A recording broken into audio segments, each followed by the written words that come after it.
नमस्कार दोस्तों, आलोक स्टडी 69 के चैनल से मैं आलोक चौहान आप सभी का हार्दिक स्वागत करता हूं। आप सभी को होली की बहुत बहुत हार्दिक शुभकामनाएं। आप आशा करते हैं आप सभी लोग अच्छे से होंगे, अच्छे से आप लोगों की होली की छुट्टी चल रही होगी। लेकिन इसके साथ साथ पढ़ाई भी बहुत ज़रूरी है।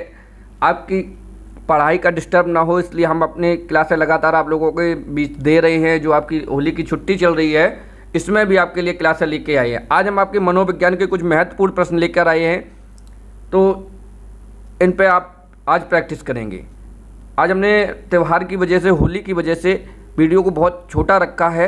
ज़्यादा से ज़्यादा 10 मिनट का, 10 मिनट से भी कम का वीडियो आप लोगों के लिए रखा है। ठीक है, तो आप लोगों का समय भी ज़्यादा ख़राब ना करते हुए आपका त्यौहार भी चलता रहे, आपकी पढ़ाई भी डिस्टर्ब ना हो, इसलिए आपके लिए मनोविज्ञान के आज बहुत ही महत्वपूर्ण प्रश्न लेकर आए हैं। आशा करते हैं आप लोगों को ये वीडियो पसंद आएगी। आप हमारे वीडियो को लाइक कर दीजिए और चैनल को सब्सक्राइब कर दीजिए। बेल आइकन को प्रेस कर दीजिए, जैसे ही हमारी कोई नोटिफिकेशन, कोई भी वीडियो आती है आपको तुरंत नोटिफिकेशन मिले।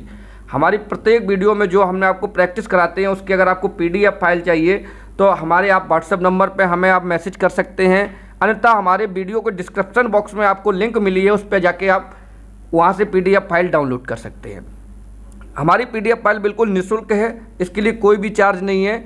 आप वहाँ पे जाके डाउनलोड कर सकते हैं, आप हमें व्हाट्सअप कर सकते हैं। अगर आपको वीडियो के संबंध में कोई आपको त्रुटि लगती है, कोई आपको डिस्कशन करना हो, तो आप हमारे दिए गए नंबर पर संपर्क भी कर सकते हैं, हमें मैसेज कर सकते हैं। ठीक है, चलते हैं अपने वीडियो के पहले प्रश्न की तरफ। आज की ये क्लास में पहला प्रश्न है, मनोविज्ञान के अनुसार बुद्धि क्या है? मनोविज्ञान के अनुसार बुद्धि क्या है? ऑप्शन आपके सामने दो दिए गए हैं, दो ऑप्शन आपके सामने हैं। एक में कह रहा है बुद्धि अमूर्त चिंतन है, बुद्धि सीखने की योग्यता है। तो यहाँ तीसरा ऑप्शन कह रहा है एक और दो दोनों, चौथा ऑप्शन कह रहा है उपरोक्त में से कोई नहीं। तो आपको बता दें, बुद्धि ऑप्शन ए में दे रहा है बुद्धि अमूर्त चिंतन है। बिल्कुल सही बात है, बुद्धि आपकी अमूर्त चिंतन है। ये ऑप्शन आपका पहला सही है, ऑप्शन दूसरा भी आपका सही है। बुद्धि सीखने की योग्यता है, ये भी आपका सही है।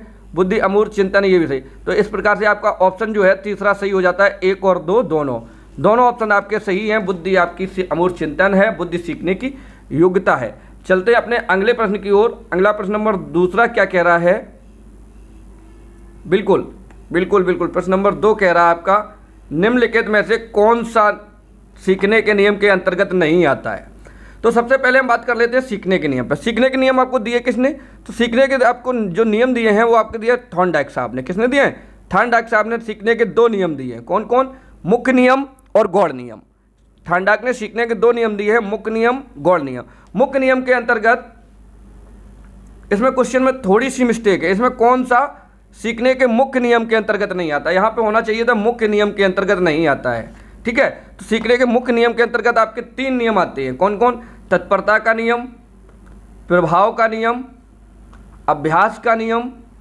कौन सा आता है? तत्परता का, प्रभाव का, अभ्यास का। 3 नियम आपके आते हैं। ठीक है, अगर नहीं आता है तो आपका मनोवृत्ति का नियम। मनोवृत्ति का जो आपका नियम दिया गया है, ये आपका जो नियम आता है गौड़ नियम के अंतर्गत आता है। थॉर्नडाइक ने 2 नियम दिए थे, मुख्य नियम, गौड़ नियम। मुख्य नियम में 3, तत्परता का नियम, प्रभाव का नियम, अभ्यास का नियम। और गौड़ नियम में आपके 5 दिए थे थॉर्नडाइक साहब ने। ठीक है, तो मनोवृत्ति का नियम है, ये गौड़ नियम के अंतर्गत आता है। क्वेश्चन में हल्की सी मिस्टेक है, यहाँ पर होना चाहिए था कौन मुख्य नियम के अंतर्गत नहीं आता है। ठीक है, इसको हम PDF फाइल में बिल्कुल करेक्ट कर देंगे। चलते हैं अगले प्रश्न नंबर 3 की तरफ। क्वेश्चन नंबर 3 क्या कह रहा है?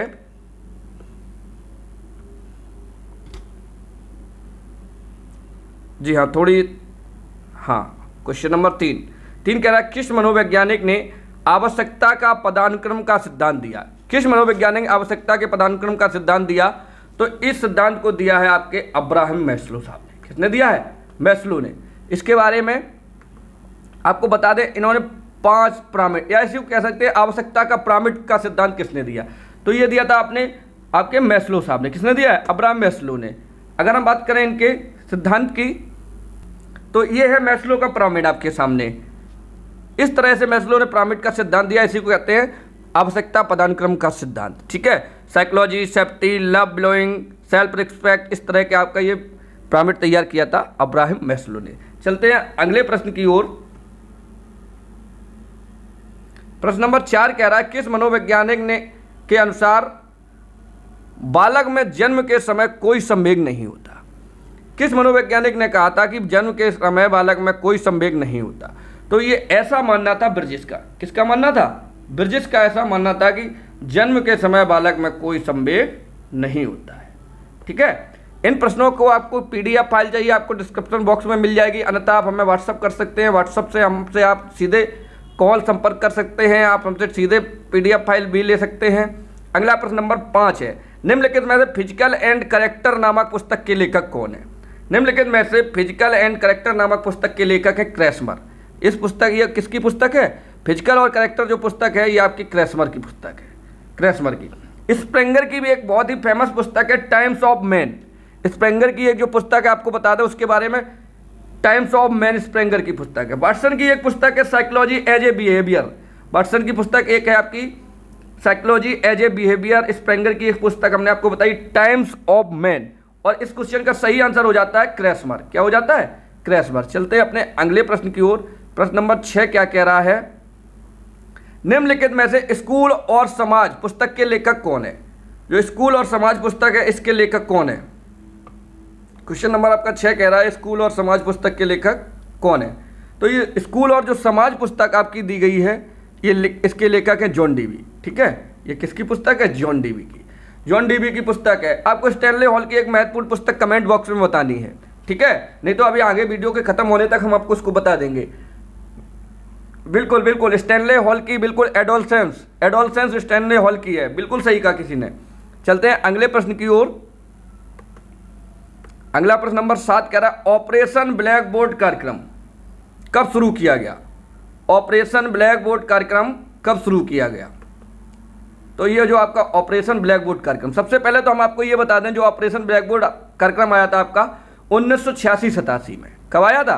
1986-87 में आपका ऑपरेशन ब्लैक बोर्ड कार्यक्रम आया था। और इस समय आपकी 7वीं पंचवर्षीय योजना में। कब आया था?